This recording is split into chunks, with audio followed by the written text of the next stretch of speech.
Hey, what's going on, movie lovers? I'm Jeff, My name is Kyle.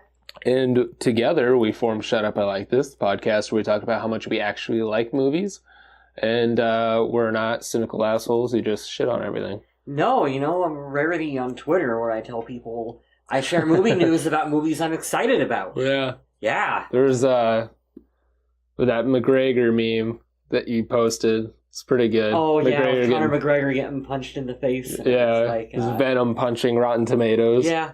It's good stuff. Yeah, basically told everyone you can like the movie, you can not like the movie, but you should not let Rotten Tomatoes dictate whether or not you watch it. If you don't like it, that's fine. You can not like it. But don't just be like, Rotten Tomatoes says it has a low score, so I'm not going to go see it. Yeah. That's the dumbest shit ever. Go see the movie. You want to see it, go see it. You don't want to see it, don't go see it. But don't let somebody else decide it for you. That's the dumbest shit I've ever heard. Unless it's us. You should watch everything that we tell you to watch, because it's all good.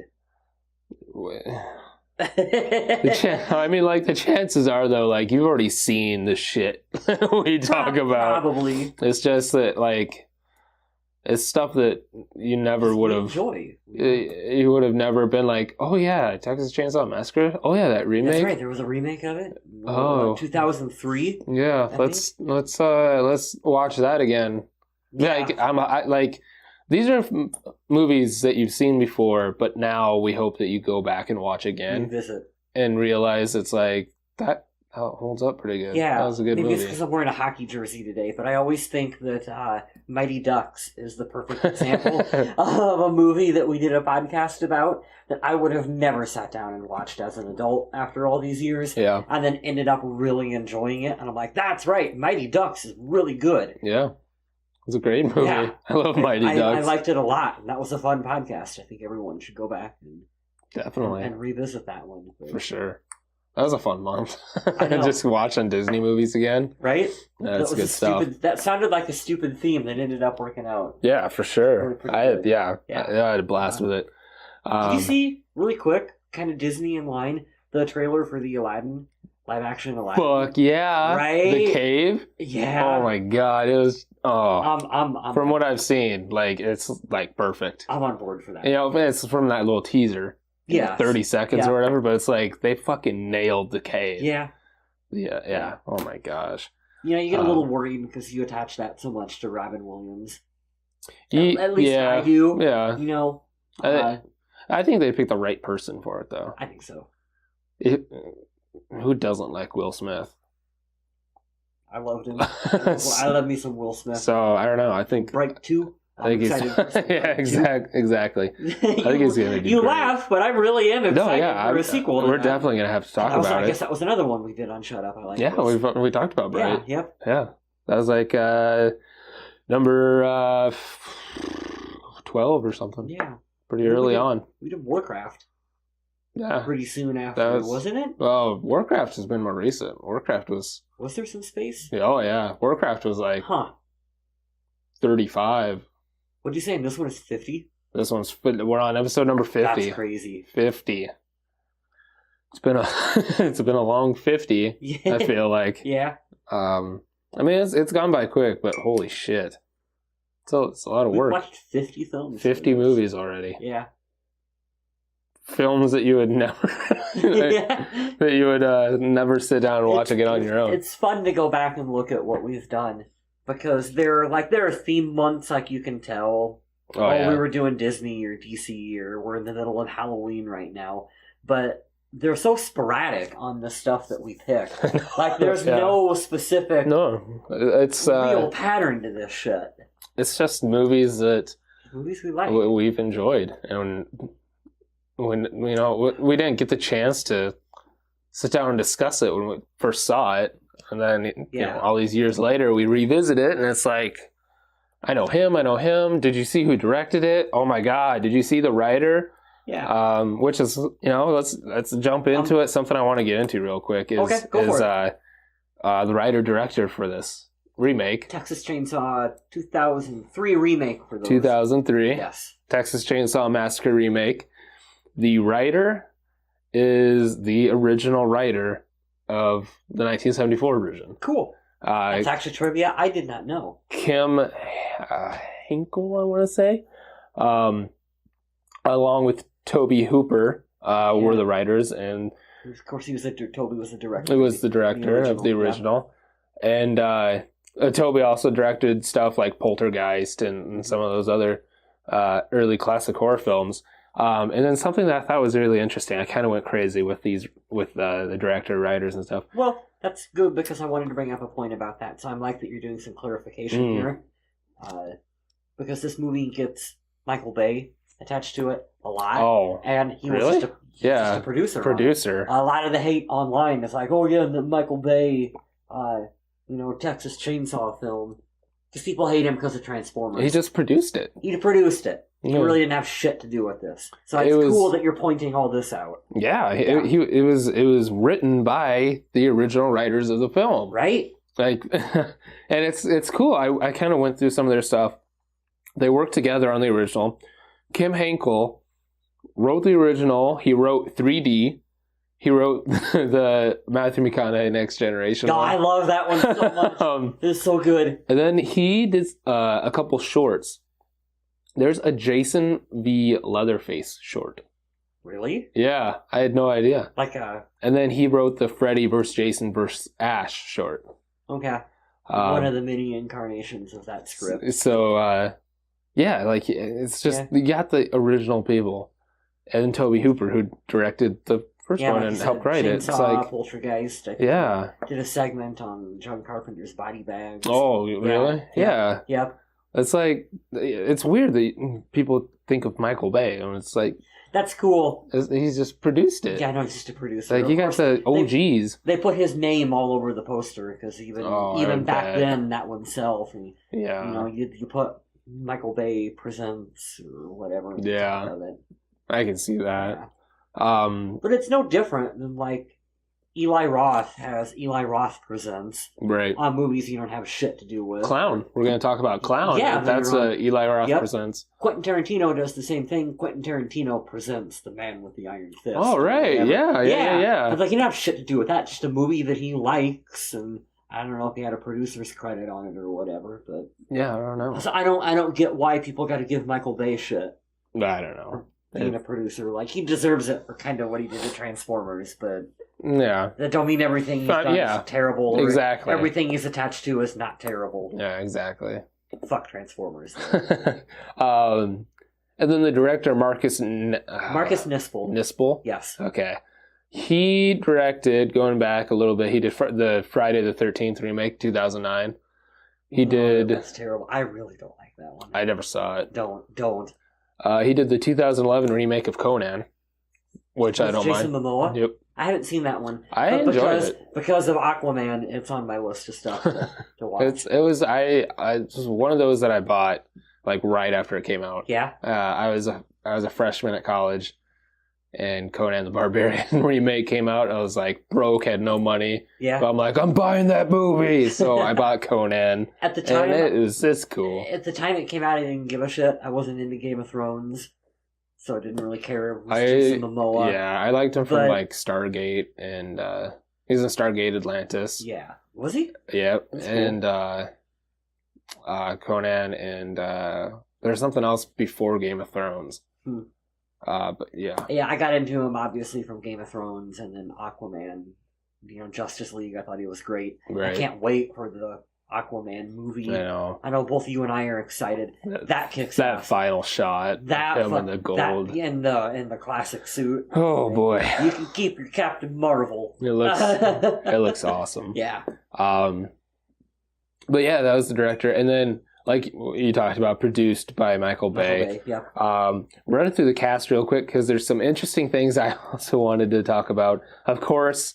Shut Up, I Like This alum Eric Balfour. The reason kind of why I picked the movie. He's the heart and soul early on in this film. Yeah. I think they killed his character too quick. Because I really pissed me off. This was the movie, I don't know if I mentioned it on another podcast or not. This was kind of the first time I remembered seeing him as an actor. Yeah. And I always thought that, he's cool. He's going to go places. And he never really has. Yeah. Other than, That's janky. You and I can follow him and be like, "Oh, he's cool in Skyline." And I as I was watching this, like I kept wanting to like tweet him and be like, "Dude, you're really good." Yeah, like we're big fans. How like, come you're not in more shit? Exactly. You should be in more shit. He probably agrees with us. Yeah, he's like, "Dude, I know." Get him in the DC universe. Don't he have a good look for a DC character? I don't know who. An older Nightwing. Oh, there you go. He's got the long chin. He could. I don't know. Yeah, sure. He's got the look. Someone get him. Someone sign this guy. Get him some work. I mean, before we get too far into this, since we brought up DC already, 3-4 times. There was is it confirmed now? James Gunn. Suicide Squad 2, writing and directing. Look at that. You know, Come to the dark side. I will probably have more of an unpopular opinion than some people out there. I think that his tweets were stupid and not funny. For sure. Yeah. But also, this is a guy who was doing work in trauma films. Yeah. Have you seen a trauma film? Anyone on the internet? You should, research them. Yeah. That's kind of what they do, is juvenile, stupid shit. Yeah. I do think that he's probably moved past that. Yeah, I would think so. We all kind of have our edgelordy phase when we're earlier in life. Most guys do. Yeah. When you're out of high school, and I don't know. I'm not a little bit further than most, but right. Yeah. Strictly speaking, as a fan of his as a writer and a director, I loved Guardians of the Galaxy. Yeah. I think that the first Guardians is one of my favorite, sci-fi films that I've seen in a long time. That was really good.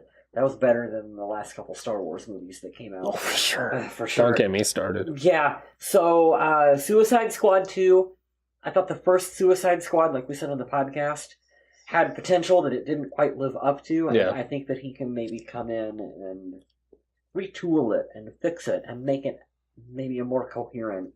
Yeah. Kind of thing. For sure. I think there's rumors of him bringing in Batista. Yeah, I keep saying that.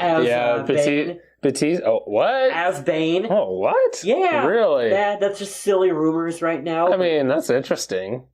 Could be interesting. He could do the more classic Bane with the mask and the fucking tubes and the shit. And Tom Hardy's Bane was cool. Interesting. But, Big Dave could do more of the classic one. We're getting off topic already, but it's a good discussion. It's interesting because, we think back to when Batman and Robin came out, we got that Bane. It was just like a juggernaut, dumb retard. That was also a R word. That was also a former professional wrestler. Yeah. But it's interesting, how Nolan took it, because Bane is he's a military genius. Right? He's able to, he plays the field. Yes. And to take it completely to just that side. I mean, he still he breaks Batman's back and everything, but you didn't get that Venom juiced up side. Not the symbiote suit Venom. That gets confusing for people. But the Venom was right. Venom was the toxin. You gotta clarify that. Yeah, right. Venom was Venom toxin. The Venom toxin. Yeah. So it'd be interesting if they could bring in both sides of the character for Batista. That's a cool room. That's cool to play with. That'd be cool. I like that. I'm fine with him jumping ship from Marvel to DC. Or even, he could do both. I don't know. I don't know why. Marvel might have fuck you money at this point. Yeah. They're nah, we don't need Drax. Yeah. I understand confidentiality agreements and stuff, don't narc on our movie and everything, but it's 2018. Can we just why do you have to be Marvel or DC? Just support, be both. Yeah, support both. Exactly. It's if I had to choose, why would I? Yeah, I always feel like I'm being forced to choose. It's can't I just like both? I don't get why people are going to be like that. I don't know. It's like a weird cult. And how come you never see people really that are and fuck you both? Image Comics is one of them. Right. Spawn, bro. Yeah, Spawn's cool. Yeah, Spawn's way cool. But you don't see people. Jamie Foxx, pretty excited. Yeah. I think it's gonna be awesome. That's a fun little mini comic discussion. It's Eric Balfour. So Eric Balfour, R. Lee Ermey, the great, the late. As the sheriff. What? Okay, so real quick, Texas Chainsaw Massacre 2003. I thought I had seen this. It turns out I had not. I was thinking of the 2006 Texas Chainsaw Massacre: The Beginning, which is a prequel. A prequel to a reboot with the same family, R. Lee Ermey. All the family's the same, and it's just there's no Jessica Biel. It's Jordana Brewster. Because it's a prequel, right? And so, like, in my brain, my little brain biscuits were baking, and I thought that this was that, and because I've seen that one a ton of times. That's a movie gallery movie that I got. Yeah. So I've seen that one a ton of times. I had never seen this, so this was my first experience. You kind of almost have to have a whiteboard and write down the continuity for this franchise, because it gets confusing where you have like original timeline and then you get into a reboot and a prequel, and then there's also another movie that is like forget this stuff and bring in this stuff, and it gets definitely have to fit in. And then you've got Bill Moseley, who is in the original movie as Chop Top, but then in the reboot continuity he plays another character. Yeah, exactly. And you're like, oh, my wires just got crossed. I don't know what's going on That's anymore. Exactly what happened to me with R. Lee Ermey. Like, I knew he was in The Beginning. Yeah. And then I saw him again. I'm like, oh, yeah, so I have seen this. It's the same fucker. And I got confused. Yeah. But it happens. For sure. It happens. I didn't even remember that there was the 2017 Leatherface. Yeah, you did the same thing. You're like, did you see Leatherface? And I'm like, yeah. Thinking of the Texas Chainsaw 3D film. Right. I thought is the one you were talking about. Right. No, it turns out there's a 2017 with one. Stephen Dorff. I love Stephen Dorff. It makes me want to, like, tonight when the kids are asleep, I want to fucking watch it now just to see. I'll probably watch it this Halloween. Yeah, for sure. Just on my own. Just to see. Mm-hmm. I had no idea. Like, I vaguely remember them talking about Leatherface, and then that was a year ago. Yeah. It completely just passed me by. It must be. Was it straight to DVD? Maybe. I don't know. It must have been kind of terrible for us to not hear anything about it. Yeah, it completely. Usually these big franchises, you hear about fucking Hellraiser Judgment. Yeah, I don't know if we're getting into like Hellraiser territory. God, I hope not. That was so bad. You didn't want to believe me. I wanted to watch it. I had to see for myself. Oh man, that was bad. That's what we encourage everyone to do. You gotta watch it and see. You gotta watch it. You gotta sit through it.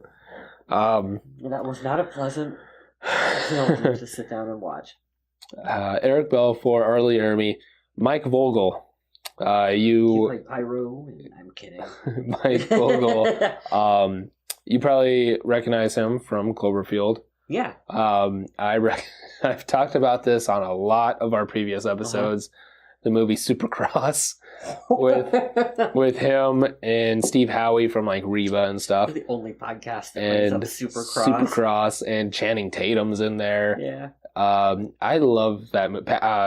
Robert Patrick is one of the dads.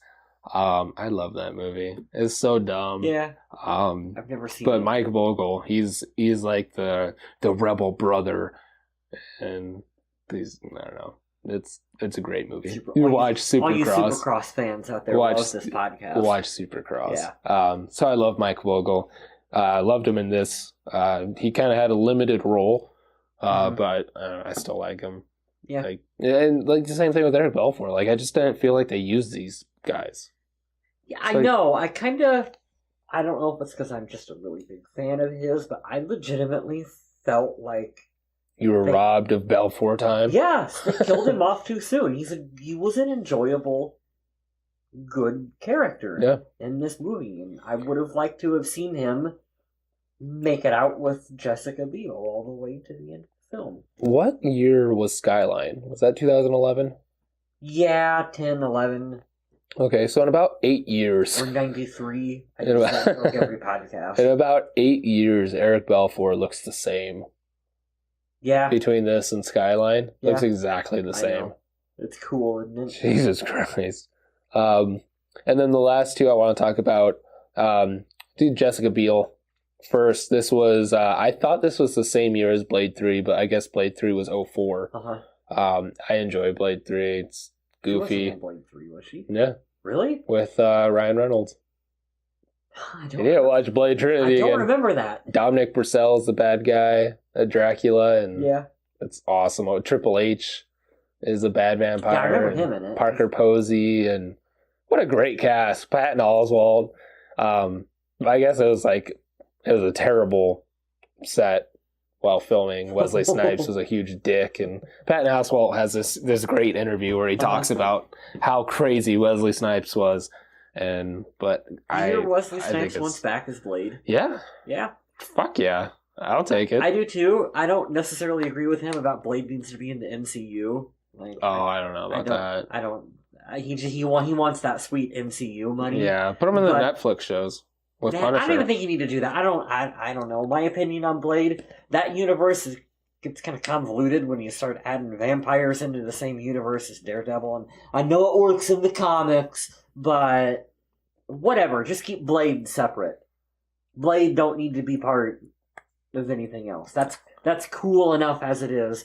You don't need to start shoehorning other characters into Blade to make it work. No, but maybe Ghost Rider. That'd be cool. You do a shared universe with Blade and Ghost Rider on Netflix. Yeah, with Punisher. And Daredevil. I'd be maybe okay with Punisher and Daredevil. Yeah, they're all. If you connect 1 to 1, they're all connected.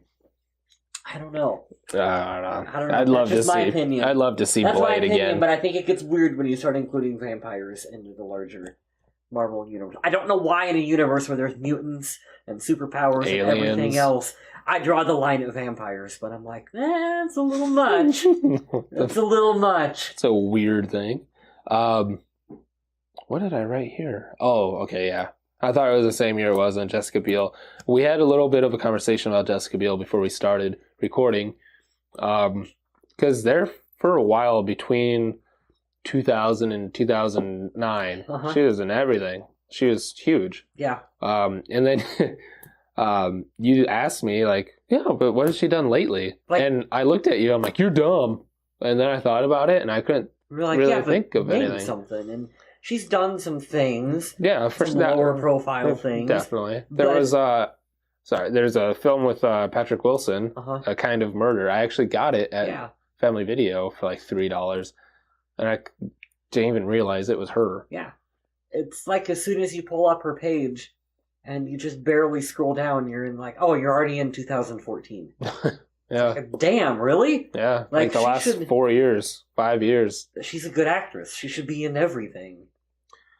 It's another weird question. Yeah, that's funny. Okay. Here's the Porter opinion of the episode. I think hashtag Porter opinion of Eric Balfour, of Michael Vogel, of Jonathan Tucker, of Jessica Biel, of that little group. Mm-hmm. I think Jessica Biel is kind of the worst actor in this movie. Actress. You're not wrong. I think she was definitely still trying to figure this out. You're not wrong, but she's also the hottest. So that should land her. There's that. The boobies should land her a lot of roles. I think this was still early in her career. She's still trying to figure it out. You're in a horror movie. With Eric Balfour and Michael Vogel. So I mean, yeah. But it was just interesting because I always think of Jessica Biel, especially in stuff like even A-Team. It's she's great. Mm-hmm. It's Jessica Biel. Yeah. You just think she's good. Yeah. And then you go back and it's not always. And then the last person is Jonathan Tucker, who up until about... Is he the one that spit constantly throughout this film? Vomit. Okay. There is something in the trivia. Yeah. He's the glasses guy. Okay, the glasses guy. Yeah, he was the one that spit a bunch when he was talking to. I don't know why. That stands out to me. I didn't know who this guy was until about a year and a half ago. Now I see him in everything. I forget what I was doing. I was on YouTube watching videos of actors singing. Because that's what I do on my free time. It happened. Hey, it's YouTube. It started with Jeremy Renner on Jimmy Fallon or whatever when he sings about Hawkeye. Mm-hmm. He's like, my powers are cool too. And like I just went down this road and there was this incredible scene of Jeremy Renner singing American Pie as he's walking down a prison hallway to die. And it was just like, that's really fucking awesome. I didn't know that. That was really good. Yeah. So I looked it up, and it's called Love Comes to the Executioner. So I looked it up, paid my $2, watched it. Not what I expected. Jonathan Tucker is the main guy in that, and it's more of like a weird, crude, dark comedy. Yeah. And I was going into it, like, after watching that awesome scene with Jeremy Renner, thinking it was a serious, like, Green Mile kind of movie. Not at all. And Jonathan Tucker... plays his brother. He's the good kid who made it out, and they're all like a bunch of rednecks, and his mom's on drugs all the time, and he comes back, and it's just weird shenanigans, like Stooges, and it's just completely weird. There's that one good scene of Jeremy Renner singing American Pie as he's going to die. It's like, how do you get that scene in this movie? That's odd. But I had no idea who Jonathan Tucker was, and now I see him everywhere. It happens all the time. That's cool. I think that's how you discover films that you wouldn't normally watch.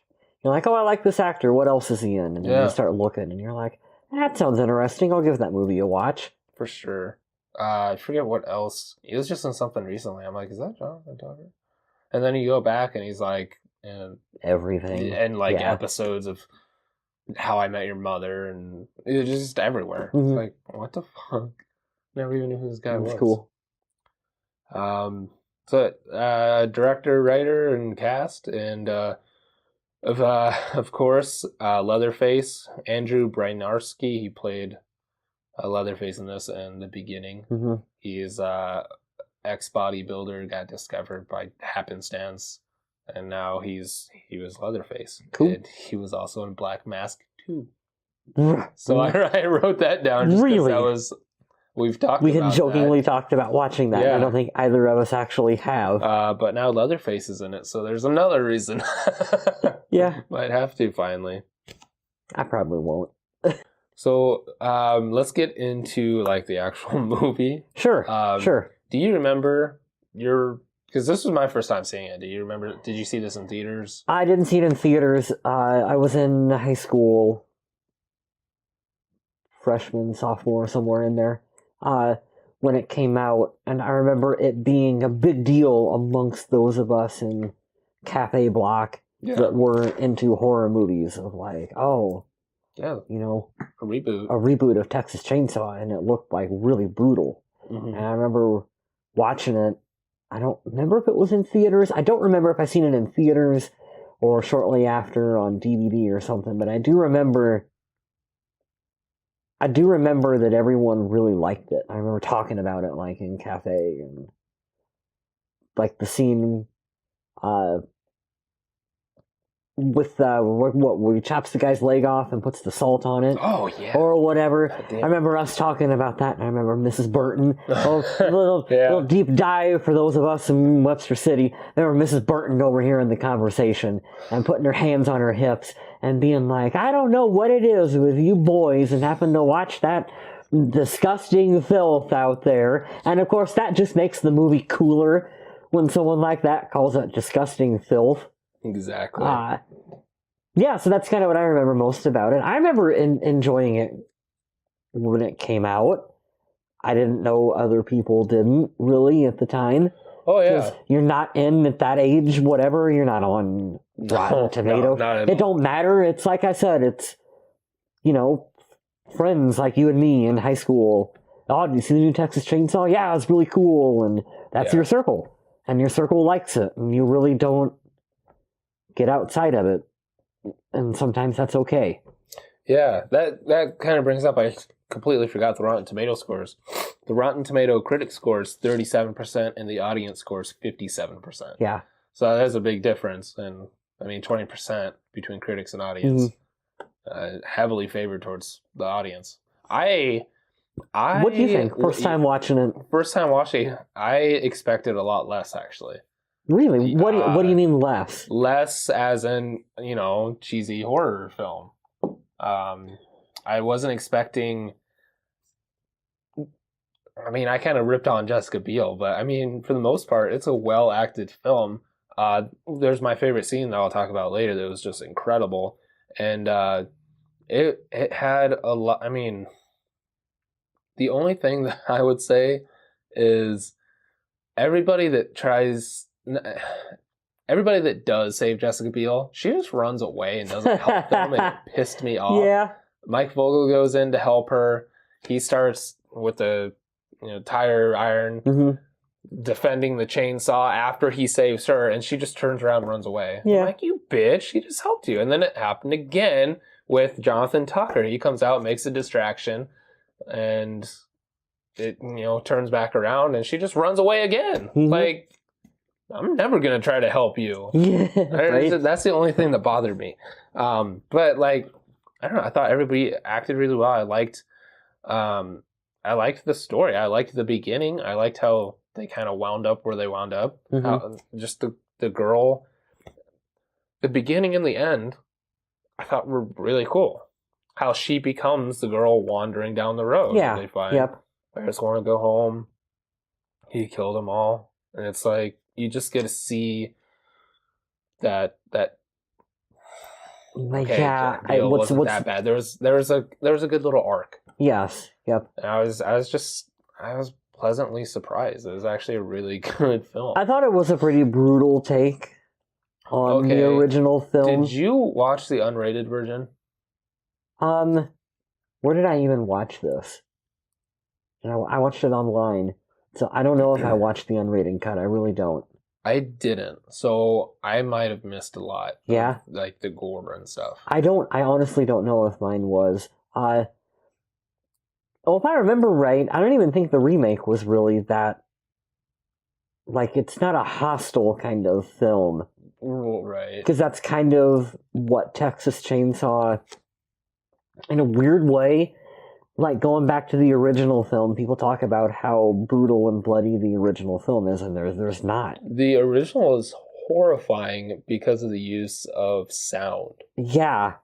The sounds in that film will haunt you until you die. You think you see a lot more than what you actually see in the original. It leaves it up to your imagination. This one... blanks. Yeah. This one amps it up, obviously. It's a newer film, newer special effects. You can get away with a hell of a lot more. But I don't think it's as brutal as, like, a Hostel in terms of, like, showing you shit. Like, no, they cut away from a lot. People get arms chopped off and the heads blown off and shit, whatever. But I don't know. I thought that it was grittier in a different kind of way other than just... It wasn't, just simply relying on showing special effect. Gore and stuff. Like, there was at least 4 different instances where he started cutting something and then it cuts away. Yeah. Or he just starts getting, and you see, I love that shot though. It wasn't gory at all. When he, not Jessica Biel, but the other girl. She falls down on the ground and he swings up and he goes to stab her with it, and it cuts back to a wide shot and you just see the feathers from her coat. Yeah, see, that's cool. You don't need the gore. Like, that's terrifying and kind of beautiful and everything at the same time. Because I think what makes this series, when it's at its best, actually terrifying is kind of the weird family aspect of it. Like that, just the whole family dynamic about it is what is just weird, and just these people and just being trapped in this weird environment by these weird cannibal people in the South. Again, like Hills Have Eyes. That's why we did them back to back. Right. The South. I don't know. The family is what makes these movies terrifying, and I think this movie did a good job of keeping the family aspect of of it together, like the original and some of the sequels did. I was waiting for, because in all the other films you get like the table shot of the family. Yeah, they didn't do that. They didn't do that. They didn't really dive into them being cannibalistic. They didn't really dive into. They showed, like you said, like their family. They show them interacting together, going places together, feeding the baby towards the end. Yeah, which was weird. Yeah, it's just it was more unsettling than scary, if that makes sense. Yeah, it's like there's something about this. It's not right, but they don't show you straight out that they eat people and stuff. Yeah, it plays with that really well. Because I think it's scarier sometimes, like not knowing. Well, scenes like the sheriff, where he makes the one kid go back in the car and he's like makes him reenact the suicide. That whole sequence is creepy. It's my favorite scene. Yeah, well, there you go. That's a good segue for you that I didn't know I was planning on doing. Yeah. But that whole sequence. I'm knocking on Hostel a lot. I don't mean to. I like that movie. But that's creepier than seeing someone, I don't know, just tortured? Torn apart? A special effect in a movie. Yeah. Like that's terrifying. Like that acting, that close-up, the cameras being so close to R. Lee in your face. Do you holding wonder, a gun to your face. Yeah, this is your favorite scene. You can talk about it more here, too. How much of that do you think he improv'd? Because, all of it, probably. He's a lot of it. He's known for I'm drawing a total blank. Full Metal Jacket. Full Metal Jacket. Everything. And it's like he just goes. Just go. He just goes off. Yeah. Yeah. That's the floor is yours. Okay. I was complete. Like I said, going into this movie, I expected just a cheesy, generic. Oh, okay, it's a remake of a classic 1974 film. That and then there was good scenes up to that point. No doubt. Yeah. There was stuff that I picked up on, but that scene, it was like, I'm like, my hair's standing up right now thinking about it. That's because it's scary. Yeah, it's terrifying, and I don't think it would have worked without R. Lee Ermey. He fucking crushed that. He's unbelievable. Making him get back into that van and hold the gun up, and he holds it up to his chin, and he goes, "There ain't no fucking bullet holes in her chin." That's not how it happened. How did it happen? And then he sticks the gun in his mouth. And, this is probably like a 4 or 5 minute scene. Yeah. And the whole time, like... And the camera keeps pulling in closer and closer and closer. It's just, it's horrifying. It's terrifying. I don't know what's going to happen. I really hated the shot. In a good way. Like, it was really... there's like the brain matter and shit on the seat, and he brushes it aside, and it looks like there's like a tooth and hair, and that is yeah. I don't like that. I really did not like that. And even him sitting off to the side, and he goes, "That hole don't line up. Is that where she was sitting? Yeah. Scoot over. You scared of a little blood?" It's like, dude, there's like fucking brain and tooth and shit. So, and I thought what makes that so creepy is up until that point, you could maybe believe he's a backwoods sheriff. Okay, yeah. Okay, you can kind of believe it. Like, yeah, okay, we're in backwoods, this guy, whatever, you can maybe believe it. When it gets to that point, you're like, this is just some fucking crazy guy masquerading as a sheriff. What the fuck are you in for? And just the girls outside. It's the dark and the headlights are shining on them and they're on the ground. And then I really loved the sequence where he was in the car and they're driving back and he's talking to him and then he says, "Where are you headed? We're going to a Lynyrd Skynyrd concert. Are you fucking bribing me or whatever?" I don't remember the exact thing. And he smacks him. Well, even like, oh man, okay. That was like a Tarantino scene. Yeah. So they're driving down. You can see the headlights and he's like, "We got something in common too." Exactly. I really like that. Yeah. So I could almost word for word. So they're driving and he's like leaning back, just chill. And you can see him, and he's like, "Oh shit, I shot Marvin in the face." Like he's Marvin, and you got Sam Jackson and Travolta up front. And so where are you kids heading to anyway? And he goes, "Dallas." Dallas, what are you doing there? Gonna go see Skinner. Skinner. Hell, I like Skinner. I like Skinner. That was my favorite line in that. Yeah. Hell, I like Skinner. Yeah, we got something in common, you and I. Fucking good. Yeah. And he goes, what are you going to do now with the tickets? You ain't going to go now. And he smiles for like a split second. Like he thinks it's a smart idea, and then he's like, this is stupid. But he says, you can have them. And it's like... Does he slap him, or does he throw something at him? Like a bottle that mason jar. He was drinking. Yeah, that's right. Smashes it into his face. Breaks his glasses. He spits out a tooth. And he takes his teeth out for some reason, which is weird. Well, we got another thing in common, you and I. He lost a tooth. Yeah. Oh my God, Arlie Ermey. Did he win any awards for acting over his time? I don't want to pull up IMDb right now. I would think he would. I mean, how wouldn't he? I don't know. Did he win? I'm sure. Full Metal Jacket? I don't know if he... let me see. I'm almost there. Okay. A talented character actor, blah, blah, blah, blah, blah. Where's awards? Wow, this is garbage. Nothing. A Golden Globe nominee for Full Metal Jacket. He didn't win. He had an ACCA nominee for 7. He won a Boston Society of Film Critics Award for Full Metal Jacket. Here you go. For Fangoria Chainsaw Awards, he got a nomination for Texas Chainsaw Massacre. And a Bronze Telly Online Video Award. That's crazy. I don't know. I think he would have something. I realize he played a very specific type of character, but he played it very well, and he's very enjoyable. Absolutely. Absolutely. Well, this, I think, was different for him. I mean, a little bit. I mean, he still plays it with kind of that Gunny Sergeant. Yeah, for sure. Because that's him. That was him. Right. In real life. For real. Yeah. Exactly. Yeah. A lot of the delivery, you feel like he's yelling at recruits, which works well for... of course it works well for him. Yeah. Get on the ground. I don't know. He's just good at stuff like that. Yeah, for sure. But, yeah, that van scene, like, as soon as I saw that, it's like, it flipped a switch. Like, okay, this is not just another stupid remake.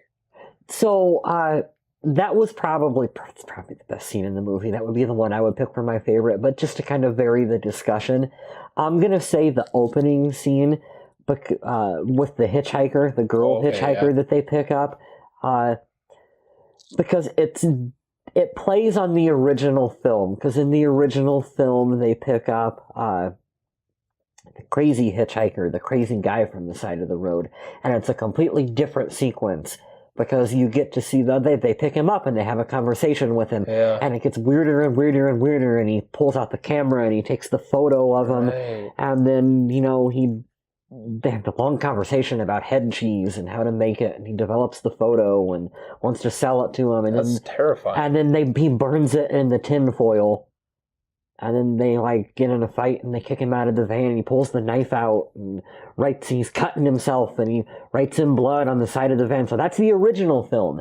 And so in the remake, they play it where you pick up the hitchhiker and you're kind of thinking, is she going to be crazy? Is she part of it? No, she's a victim. Yeah. She's a victim of the family. And so you get to see the rest of them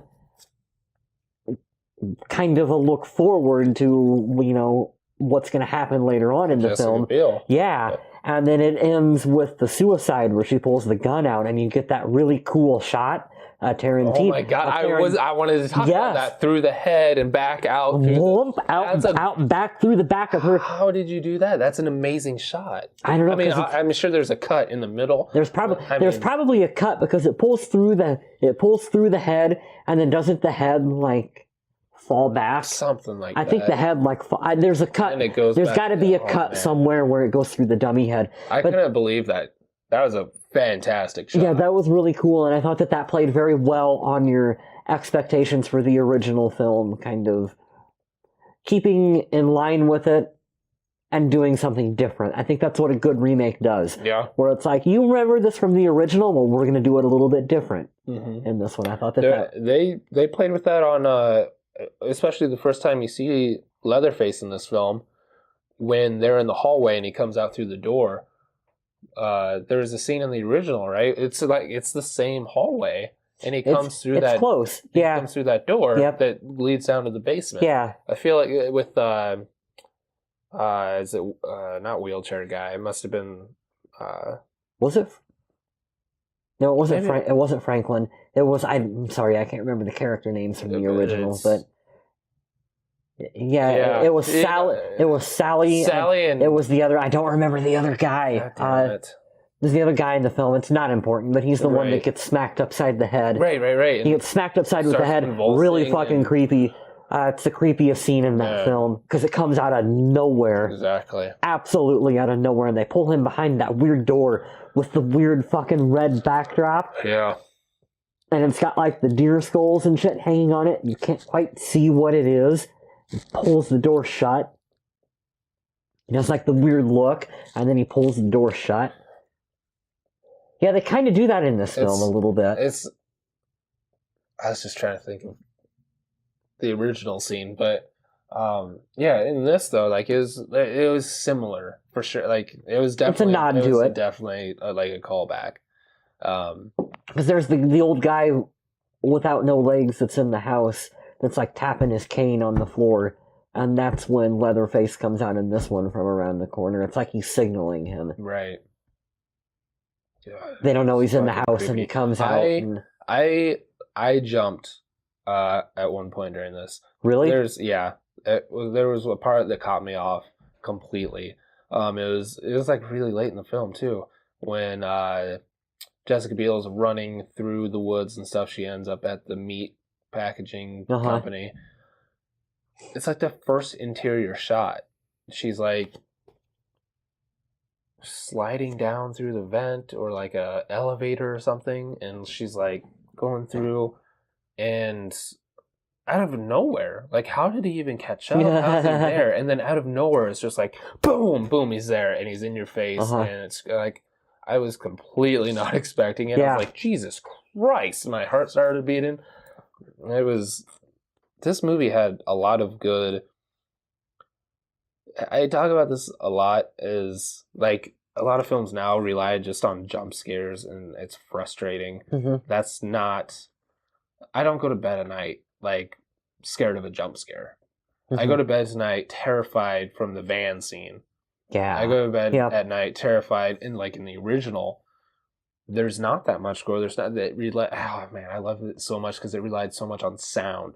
Yeah. And they'll be inside the house, and a boiler will kick on, and it's horrifying because you don't know what the hell it is, and it's just, man. There's this really weird moment. There's this really weird moment in this film where you don't quite know what happened to Eric Balfour's character, and then you see Leatherface wearing his face, Eric Balfour's face, and it looks like him, which is maybe the first time in the series, probably due to special effects, that you can pick out a character as being skinned, and now he's being worn as a mask. Yep. And you're like, that's fucked up. Like, that's creepy. Even Devil's Rejects, they do that, and you can't even really. I mean, yeah, I know what you're talking about. Who the character? Who was that in Devil's Rejects that got skinned? Was her boyfriend, Lou Temple? And no, it wasn't Lou Temple, was it? The long-haired, bearded guy. Not the older couple, the second couple. What do you take? Oh, yeah, we're gonna go out and dig up some guns I buried out here. We don't have to be afraid of you. Yeah, I know exactly who you're talking. I can't remember. I'm terrible with names. I know what you're talking about. It took a minute. It probably took me listening to that film's commentary track to realize that's what was going on in that scene. But it works well in this one. Whoever did the effect in this movie did a good job. That's something I didn't write down. I didn't find the effects. The special effects. Yeah, I probably should have. Huh. I can give it a look really quick if you got something you want. Yeah. So yeah, we talked about the shot that followed the group back through the bullet hole and out the window was amazing. I talked about Jessica Biel does a lot of running and not helping after people help her. I have a quote. I only wrote down one quote. I think it kind of pertains to us. Yeah. It's pretty early in the beginning. I like the way this guy was makeup artist / special effects body dismemberment. That's a title and a half. That's a cool title. I don't recognize any of the people, which doesn't mean they haven't done stuff. They've obviously done stuff. But it was not like a K&B effects or anyone that worked on it. That would have been That's awesome. just what I mean by that. But. Yeah. But the quote I wrote down is Eric Balfour talking to Jonathan Tucker. How are you an expert on the dumbest shit? And I wrote, hey, that's me. Yeah. I know a lot of dumb shit. And then they're in the beginning as well, when they're still in the van, they talk about a trip to Mexico where they go and they bought all this pot and stuff. God, I'm a total... I caught myself lying within 30 seconds here. Special effects by, and you scroll down, there's Greg Nicotero, credited. Of course. He does everything, folks. There you go. So yes, there are some special effects and some visual effects. By K&B. By K&B. At least part of them. You can't do a horror movie without including the K&B guys. You just can't. It's a requirement. But they talk about this trip to Mexico where they went to the wild pot and everything, and they talk about Erin didn't drink, she didn't smoke, she didn't do anything, she didn't drink the water there, and then she throws the doobie out the window. He's credited for Spawn. Oh, sorry, I had to bring that up because we brought it up earlier in the show. Greg Nicotero, makeup department on Spawn. The new one, like dude. Dude, he's gonna be doing the fucking Spawn. Yeah. Oh, it's gonna be badass. I can't wait. God damn it! Oh, I'm sorry, I forgot what we were talking about too, because that's cool. Yeah, she throws the marijuana out the window. Yeah. Talk about she didn't drink, she didn't smoke, and all this other stuff. Apparently that was a subplot that Jessica Biel's pregnant. Oh, her character Erin is pregnant in the movie. Really? I didn't know that. Yeah. Where did you learn that? Trivia? Yeah, I kind of jumped ahead a little bit. I don't remember that in the film. Yeah. I wonder if there must have been stuff that was cut. Maybe that was why they had that other scene about the kid. Yeah. And her giving a shit so much about, that's not your baby. Right. I mean, I'm sorry. Plus, that's just creepy. I'm sorry, but in that specific moment, I'd be like, that's not your baby, but you can keep it. I'm going out the door. I'll be back to deal with that later. Oh, man. Just feed him some beans or something like you're doing. Weird as hell. Right? Like, who has a kid? That's just creepy stuff. Who has a kid? That. You have kids. Yeah, I have kids. Who has kids that age? I do. That age, and it's like, I'm going to feed him baked beans. A can of cold baked beans. Cold fucking baked beans. Like, that is not a good parenting tip. But that's the thing, though. That's the shit that sticks with you at night. Right? Like, you sit up and think about, like, that's creepy. That's weird. That's what I was talking about. Like, weird fucking... That's the shit that gets under your skin, to quote Doom. Yeah. That's a good callback.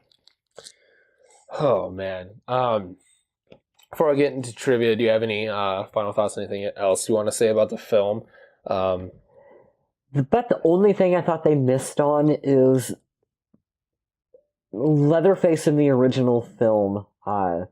Gunnar Hansen, the actor who plays him, does such a good job of... There's the scene in the original where... He dances at the end? Well, he dances at the end. But Leatherface, he plays him, obviously someone who's got a lot of mental disability, and he went to, like, a asylum. He went to a visit to an actual insane asylum and studied and, like, looked at actual people. And so there's the really brilliant scene in the original where Leatherface is as terrified of the people coming into his house as they are of him. And you see him in the original where he's kind of like looking at them outside. He's making a lot of weird sounds. He's going like this, where he's like, he doesn't understand what's going on. Right. And they kind of miss that aspect of the character in all of the movies past the original, basically. Right. Because that's a very difficult kind of character beat to hit. But I think it's important to the character to note that he's not just Jason Voorhees. Right. You know, Jason is like an undead zombie who's just like murdering people. Like, I kind of thought that's what was terrifying about Leatherface, is the fact that maybe he doesn't 100% know what's going on, and this is just what his family, his crazy family wants him to do. And I kind of like the idea that he's as terrified as you are of him. That he's just like, I don't understand what's going on, and I want you out of my house. And the only thing I know is to fucking saw you in half because my family is crazy hillbilly family. That's an interesting point. And that's how they use him. That's an interesting point. Yeah, I don't know, and that's really only in the original film. Yeah. That you really get that aspect of the character. Yeah, you definitely didn't get any of that here. No, you really don't. Well, there's a really brief sequence where you kind of see him do the same thing, where he's kind of pacing back and forth a little bit, and he might kind of go like that, but it's very brief. Very, very, very brief. It's not the same development. Yeah. That's interesting. Gunnar played him so brilliant in the original film. Makes me want to go back and watch, but I know I won't because the original is truly terrifying. The first one is terrifying. I know I will have nightmares. I'm a grown ass man, but that movie will give me nightmares. I love the sequel. I know the sequel is a different kind of beast. It's more comedic. But I absolutely adore Bill Moseley as Chop Top. Yeah, Bill Moseley is great and everything. Chop Top is just so good. Him with the plate. Lick my plate, you donkey dick. I remember that. And he's got the clothes hanger, and he's just like scratching at the plate in his head. He's picking at it. He's picking pieces off from it and eating them. Get her, leather. Weird. He plays the same character all the time, though. He's so good at it. I know. He is so good in the second one. He's great and everything. I love Chop Top. Chop Top is amazing. You need a Chop Top t-shirt? Halloween costume. Okay, yeah. Yeah. I was going to say we should do t-shirts. Or a t-shirt. Yeah. Yeah, I'd take that. I would, final thoughts, stuff like that. There was, I've already really talked about it. I mean, a little bit. It's definitely, you need to, if you haven't watched it for a while, definitely give it a rewatch because it's good. Mm-hmm. Obviously, with every remake, every reboot, it's not going to hold up to the original. It's different. Right. It's obviously different, but it definitely it holds its own. Mm-hmm. It's as far as horror films and a horror film remake, this is definitely like an A+ film. I think it, like we said with Hills Have Eyes, there's a lot of remakes that are just really not worth your time. Yeah. It's not worth your time. This one is worth watching. Mm-hmm. This one stands on its own. It's kind of the reason why I picked it, because I think that, it's an enjoyable October movie. And if, a lot of, you watch a lot of horror movies in October, and that's just what you do as a movie fan. Right. And this is a good one to throw in. Yeah. Because you probably haven't seen it since it came out, I'm assuming, for most people. Right. And, watch it. Or at all, and watch it. And there's sequences in there that we touched upon that are really good, that are worth the price of admission. Arlie Ermey doing half of those scenes. Choose the scenery. Those are worth it alone. The movie would kind of suck without him. I think it'd still be all right. It'd still be good, but he carries a lot. He carries a lot of weight. He crushes every scene that he's in. Yeah, it's amazing. Yeah. There is. I've said too many times in a row. Yeah. There's a scene in the prequel to this, Texas Chainsaw Massacre, the beginning. I mean, it's the same group dynamic: 2 guys, 2 chicks. I think there may not be a fifth wheel in the beginning. I think it's just the 2 couples. Yeah.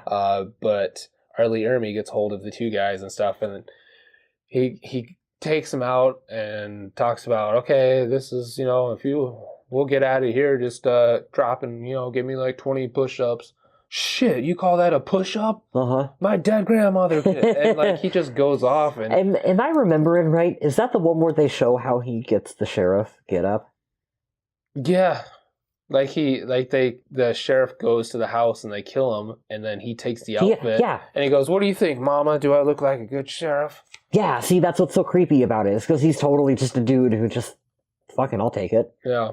And you believe Like you in a situation like that, you would believe him for probably longer than what you would want to admit now on camera, because you want to believe an authority figure. Mm-hmm. You would want help, and you would want out, and you would put up with more bullshit. Like, think of the bullshit that he could get away with by doing that. That's creepy to me. We might have to give that a watch. The beginning? Yeah. I'd be down for that. Especially with, I mean, because remembering that scene, that was a lot like the van scene. Like taking those two guys. Maybe we'll extend our Halloween coverage in November. We might have to, because there's another film too that I was like, oh, damn, how can we not talk about that? I can't remember what it was. You're not really twisting my arm to get me to watch a horror movie. I know, right? Or any movie for that matter. From my point of view, with the kids and stuff, I don't get to watch a lot of our movies, let alone... What was the really funny thing you said? You watched the parental edition? So, it took me like 2.5 hours to watch this. Yeah. Because it's like, you watch 20 minutes of it, and then you hear footsteps, and it's like, pause, turn around, and you gotta deal with that for a little bit. Yeah. I was talking about... It's not the extended cut. Yeah, I watched the parents edition. God, no. Yeah. It's okay. Before we close this out and get into trivia, there is one thing. What did you think? This is the first time, probably ever, that we will see unmasked Leatherface. What did you think of seeing unmasked? Like, is that something that we really needed? Did it look all right? It looked fine. It looked fine. I kind of like the mystique of not knowing. With Leatherface. Jason, as a character, has always been one that you've kind of always seen. Mm-hmm. And it's kind of always interesting to know what's underneath the mask. So you get to those weird moments at the end of a Friday the 13th film where the mask comes off and you're like, oh my god, that's so cool. Yeah. Leatherface is not one that... I don't know. Especially that the way that it's not like... oh man, he is horribly disfigured, but not like to a Jason sense. Yeah. Like he's missing a nose, he's kind of slanted. But really, it's not like it's not the same. Yeah. I don't know. There's I think it's creepier. The idea that he wears other people's faces. And he's just a dude that wears other people. Like, it's creepier if he's just a dude that wears other people's faces. If you make him like a hillbilly guy who you're like, oh, he wears it because he's ugly and disfigured, you could... I don't rationalize it. Why does he's just a dude who's crazy that wears people's faces? That's fucking creepy. Yeah, definitely. Right? Back to him being a human, though, like, towards the end, Jessica Biel gets a hold of that butcher's knife and cuts his arm off. Yeah, I didn't like that. That's a very human moment, though. Yeah. Like, the way he reacted to it, and he fell. I kind of chuckled a little bit with the chainsaw on the ground. And his arm's still attached to it. And then he picks it up and slams it against it and knock his arm off. That was weird. Good callback to the original film at the end of the film, because, the semi comes out. Yeah. One last thing is, this was what made me chuckle, is her running R. Lee Ermey over like 4 times. Wouldn't you? Right, that's fine. Yeah. The part that made me chuckle is when she starts driving away and looks over and the kid's just sitting there. He's not, whatever. It's not buckled in. It's just sitting on some the kid in the car. Yeah. In the car. And it's just sitting there after it ran over a dude 3 times. Like, how are you just sitting there? Right. Yeah. What the fuck? And what's she gonna do now? Mm-hmm. I don't know. No good movie. Do you ever remember stupid lines from movies that are not all important? The time. You know what one it is for this one with me? Jessica Biel picking the lock. There's something to that. Big Brothers. There's something as she just says, just the way she says, Big Brothers. Big Brothers. Big Brothers. It's like, nobody asked, bitch. Yeah. Like, no one was questioning why you can do this. Right. And also, why is having Big Brothers... Why were they teaching you to pick locks? Why? What was... How many cars does she hotwire in this movie? A lot of cars. Too many cars. Where did you learn that? Juvie. I wish he would have just kept going. Big Brothers. Big Brothers. It's just hot wiring, chopping his arm off. Yeah. Fucking Big Brothers, bitch. So, that's her catchphrase moving forward. Yeah, definitely. That line is just like stupid lines that stick with me. Speaking of stuff that got cut, though, there is something in trivia about that. Oh, okay. So, if it was Bill Moseley, I'll be pissed. I was trying to think. I think the running him over. We talked about the bullet hole. All that stuff. So I think I covered most of. Hey, when did this movie take place? 70. Did it? 2 or something. Okay, so it was 70s? Yeah. Okay. Which I like. I just couldn't remember because, sometimes they'll do a movie that will take place in, I don't know. Oh, that's interesting. What year did this come out? 2003? But it'll look like it's 1970s. The beginning... the two brothers they just got drafted and they have to go to Vietnam. So that's probably like a decade before this. But he was driving a Mustang. Because the police car was a Mustang. Like an old... In this one? Yeah. Like an old ratty looking beat up Mustang. Because that's why I bring up the year. Because I was like, no one past 1960s would be driving... Well, he might. Well, yeah. Because it's probably the same one that he took from the 60s. Yeah, probably. So it's actually really good attention to detail. Well, yeah, it's cool then, but... if that's the case. But you know what I mean, how there are some movies that take place now and people have, like, fucking cell phones and shit. Yeah, I don't like But then it looks like it's 1973, but then they have phones. It's like, I was praising the film for the fact that it looks like it's in the 70s. Yeah, and it's actually the 70s when it's taking place, or late 60s or whatever. Well, we've talked about this on previous episodes. We talk about when you're remaking a film, you don't have to modernize it. Just have it set back then. This film does that. Right. I forget what we were talking about, but there was a remake, and they remake it, but it fits better if it's in the 70s. Just make the movie in the 70s. The example that I always want to use, and hopefully when the rights to Friday the 13th finally get sorted out and we can get another movie made, you do a Friday the 13th movie set in the 80s, because that is fucking perfect. Exactly. Of course you would do a Friday the 13th movie set in the 80s. Why wouldn't you do that? Exactly. I don't want to see Friday the 13th with cell phones and internet. Jessica Biel running around, can I use your phone? Can I use your phone? We don't have a phone. Big Brothers, can I use your phone? And then she hacks the payphone. Big Brothers quarters. Laundromat. That's how she says it in the same tone. Laundromat. Oh, man. I'm sorry, I hate that line in that movie. All right, here we go. Getting some trivia.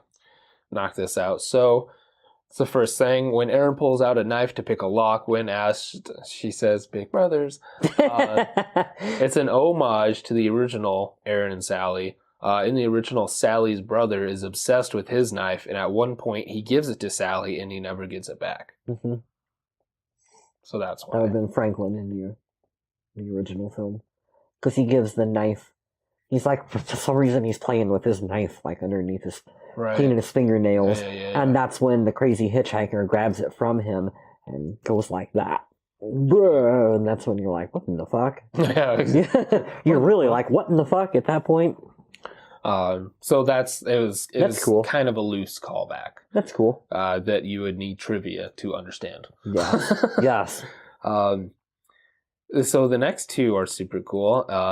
Also callbacks to the original. John Larroquette was the narrator for the original. It's like one of his first gigs. And then, of course, he went on. He had his own show. He was on Night Court. He was a very established actor.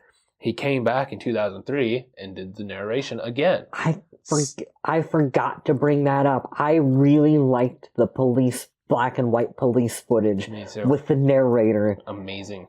This is one of the few films that I like narration. Yes. Usually I hate it.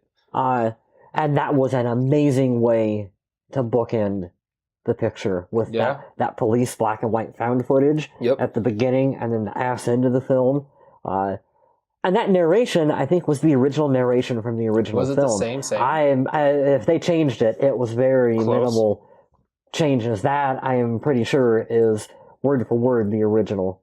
It's, I guess there's one other film that I like they do it in is Devil's Rejects. Yeah. It's very similar to that. I wonder if he did it for that one too, because it sounds familiar. I don't know. Maybe that would be something Rob Zombie would do. That would be awesome. Would you like a found footage Texas Chainsaw film? Because part of kind of when people talk about the original, they always say what makes it so creepy is it looks like found footage. Way before that was even a thing, people were like, that movie just because it was cheap. They didn't have money. Yeah, but I mean that worked into it, and right. Could you do? Not today, I don't think. I would. I love found footage movies. I don't know if it would work today. I think it'd be cool. I don't know why I'm whispering, but I wonder if they could hear that. I wonder if you guys can hear that. Yeah, the TV upstairs. Yeah, there's my kitties are watching some kiddie show. Baby Shark. Did they watch that shit? No, they watch cool stuff. Oh, cool. Like Batman. Superhero or Supergirls of DC. Nice. Yeah, it's cool shit. I sit there and watch it. I would if I had kids. Cool I would too. Yeah. Anyways, going back to the original again. The original and this remake have the same cinematographer, Daniel Pearl. Nice. It's just that's the coolest shit. Cool. You get all these same guys. This is the only film that we've ever seen Leatherface's face. Mm-hmm. We talked about that. Take this. We're not sure about Leatherface, the 2017. Oh yeah, I guess neither of us have seen that. I guess I forgot about Neither of us are 100% sure where it fits in the continuity. Yeah, I completely forgot about that already. We just talked about that. I don't know if it's original lineage, reboot lineage, the weird time we got a crossover between both. I don't know where this fits in. I have no idea. Take this with a grain of salt. It's IMDb trivia. Yeah. Dolph Lundgren was considered for Leatherface, was contacted, and he turned it down. Because he was so busy at the time. Why would he turn it? That has to be bullshit. Why would he turn it down? Yeah, it said to spend more time with his family. Whatever. Whatever. Dude's like 80. Like, his kids are probably fucking married. In 2003? He was probably like late 40s. Yeah, whatever. That's bullshit. That's bullshit.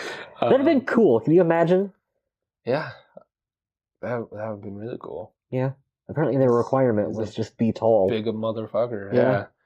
What do you mean? I didn't write it. You like the way he's in the new Rocky film? Oh my Creed god. Creed 2? I'm so fucking pumped. Oh, How Creed 2. Perfect is that? Rocky 2, Creed 2.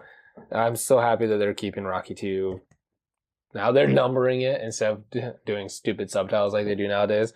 They're taking the greatest, the Rocky 4, fucking the Russian, and then bringing Dolph back into it. And can we praise Stallone for holding the rights to his own franchises and being like, nope, this is what's going to happen with it. Stallone's genius. Original continuity, bitches. He's amazing, and you're going to love every minute of it. Just because he has a slurred.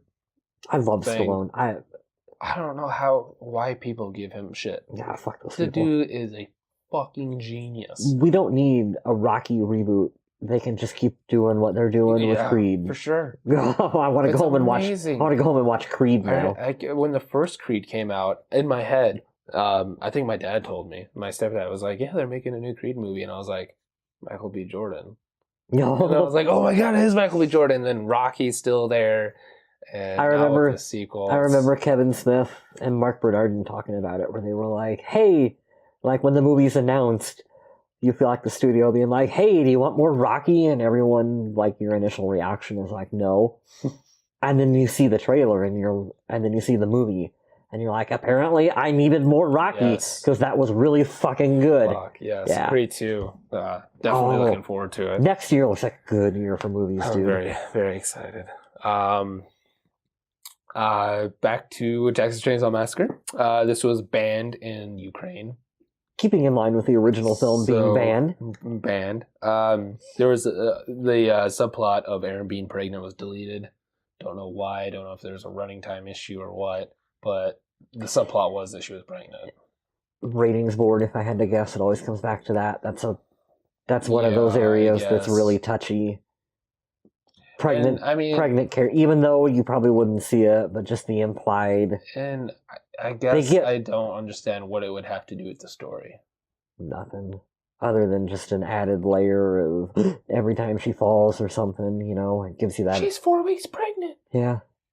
I don't know. Erin's last name is supposed to be Hardesty, like Sally from the original, but it got switched. Why would they do that? Well, that could have been really cool because, then could have seen like some lineage. We were talking about that before. I don't like the way they changed the last name of the characters. Oh, yeah. The Sawyer family to the Hewitt family. Why? I think, in my opinion, since they're two different universes, the Sawyer family Leatherface would kick the shit out of the Hewitt family Leatherface, who after one film got his arm chopped off. Yeah. I'm just saying, original Leatherface. He's getting old. Yeah. So that's all the trivia that I had. I did kind of want to talk about Andrew Andrew Garfield. Andrew Bryanarski. Who's that? He is Leatherface. Oh, okay. In the film. Talked briefly about he was in Black Mask 2 and he's done some other stuff. But he's like 6'5.5". He bulked up. He was a professional bodybuilder. Uh-huh. He bulked up to about 300 pounds for Leatherface and everything. So, recently in 2012, 2013, he was arrested for having a trailer full of 25 Pomeranians. What the fuck? So when asked about it, because you can't have a horde of dogs in a trailer. And he said, I'm doing this thing. I'm working with the city to it's like a portable dog pound. We not donate them. They're dogs. Yeah, donate them to the needy. They get adopted and stuff. And he posted bail and everything. And I guess when they came back, the entire trailer was just clean and there was dog food everywhere. And it's like the thing. The hell was that? My jaw just broke. The rumor is he ran back over, cleaned it all out, and made it look like he was, yeah, like a miniature mobile dog pound with all his food and water and stuff. And I don't know whatever happened with it. What happened to the Pomeranians? Why did you have 25 of them? But I guess he was a big animal lover before. He had 4 dogs, 4 birds, a whole bunch of other shit. That's an odd story. Right? I was looking because I wanted to see more pictures of him because his IMDb profile is horrible. Yeah. And he's that's what came up. And so I started Googling and I found some more pictures of him during his bodybuilding times and other films that he was in. And then I clicked on one and it had the story. And I was like, hoards 25 Pomeranians. Yeah. What the fuck? So I clicked on it and I read through it and it was in 2012 or something. It was pretty recent. So there's Leatherface. That's getting arrested for hoarding Pomeranians. Yeah. Which is funny because we talked about Blade Trinity. Jessica Biel's in Blade Trinity. They made a goddamn vampire Pomeranian. Oh God, it all comes back. It all comes back. Full circle somehow. All right, that's all the trivia and a little bonus thing. Yeah. about Leatherface. I wanted to ask you to kind of close up just Texas Chainsaw discussion in general. Let's assume, we haven't seen it, but let's assume Leatherface was terrible and people didn't like it, and it was a rightfully so didn't like it. What do you do with this franchise moving forward? What do you think... Eric Balfour. What do you think the future, seriously, of Texas Chainsaw is? Is there... Give it some time. Because, it's in this weird place where you've got an original continuity, you've got a reboot with a prequel, and then there was the Texas Chainsaw 3D that's weird, that fits in weird, and then you've got Leatherface. I don't know where Leatherface fits in. So, what do? Do you do another reboot? Do you do the Halloween thing where you're like, I'm going to do a sequel to Texas Chainsaw, 74? do you do a sequel to 74 that is like, hey, fuck everything else that came afterward? Is it a big enough franchise? Do people care? I kind of think you have to shelve it for a little bit. Yeah, I would say give it some rest. Yeah. Give it some time to air out, and then wait for somebody like you or me to come back and bring some new life into it. Yeah. Someone from our generation who's seen both. I mean, I wasn't alive in 74, but I guess that's a bad example. But people, fans who have grown up loving. Yeah, who could be a good director for a leather or for a Chainsaw Massacre? I don't even know. That's a tough one. I want to say Eli Roth, but maybe not. I don't think that's that too would fit. Nah, I don't think you go with a name. I don't think you attach a name to it. It has to be someone's passion project. Yeah, like Night of the Demons remake. Yeah, totally. That's how this works. I don't know. I don't know what the. Yeah, I would let it breathe a while. I think so.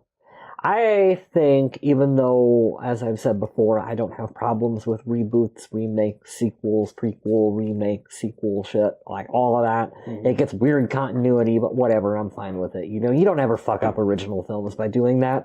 But at some point, we kind of have to let these franchises breathe a little bit. That's a good point that you made. And I do think that it is time. We need some new horror that's not necessarily attached to Leatherface or Halloween or whatever. I don't know. Do you agree? No, yeah, I'm with you. Yeah. I think we kind of broke it down before. We talked about like the first wave. We talked about putting Freddy, Jason, Leatherface, all those in there, and then we kind of got the Wishmaster, Hellraiser, that stuff. Jeepers Creepers in the second tier, and then we're getting Hatchet. We had all those. Yeah. They were like tertiary. Yep. Kind of passion projects for people. Yeah. And there was the reboot phase that was somewhere in there too, where you had everything under the sun rebooted. The Hills Have Eyes, Elm Street, Friday the 13th. I mean, Bloody Valentine. Yeah, all that. Anything stuff with a name, all the way down to Night of the Demons got a remake done. Exactly. I mean, exactly. Yeah. It's so I think it just needs some new life. Yeah. Give us something new. Yep. Yeah. It's at a point where I don't know if you can reboot the reboots. As much as I love these things, I'm not ready for reboots of reboots and sequels of reboots and prequels of rebooted reboots. Like, you get into some weird fucking continuity at that point. Yeah. Yeah. Time to breathe some new life into it, let the old stuff air out, and we just need some new horror. Like, I know there's good stuff out there still, but we just need some new that was why Saw was so much fun. People can shit all over Saw, but that was cool because that was new. And I loved the fact that every year for, I don't know, what was it, like 8 years straight? We got a new Saw film every Halloween. That's cool. That's our version of what it would have been like growing up, like Mike, where you got a new Friday the 13th movie. Right. Like so soon when they were pumping out all the sequels to it. Yep. That's our version of that, and that's cool. And I want more of that. Yeah, that'd be cool. Yep. Yeah, I don't think I got anything else. That was a good conversation. What are we doing next week? Clown? What was my... Oh, Clown! Are we going to do Clown. Eli Roth presents Clown. Cool. I think it's on Netflix, isn't it? That's where I watched it. Okay. I mean, it was a couple months ago, but yeah. Yeah. You going to rewatch it? Oh, yeah. Okay. For sure. Cool. So yeah, join us next week. This was our 50th episode. We should have had a cake, but we don't plan well. Chainsaw Massacre. And join us next week. We'll be doing Clown. If you haven't seen it, I'd recommend definitely checking it out. That's weird. That's good. Check it out. Join us next week. PantheonNetwork.com. You find everything up there. Facebook, Twitter at Shut Up I Like This. Our Twitter following has doubled since Kyle has taken over. It went from 600 to like 1,200. So on accident. I don't know what I did. Good job. So thank you guys. I just post stuff, talk about movies. I wasn't. So so thank you guys, and we'll see you next week. And check out the Indie Gamer magazine commercial that just came out today. It's funny as shit. I really enjoyed it. It was a lot of fun making it. Now I can afford that weight surgery. What was that line? I can get that surgery. I can lose weight. Yeah. That's good shit. So we've got more in the pipeline. So just check that out. Having a lot of fun with it, enjoying it, and check out the Indie Gamer magazine. And I think that's it. That was a good conversation. I hope you guys enjoyed it as much as we did. Yeah, if you don't, fuck you. We're here. Anyway, we have fun doing We're this. here. We're talking about movies. And see you guys next week. Thank you guys. This was Shut Up I Like This from the Pantheon Network studio. See ya.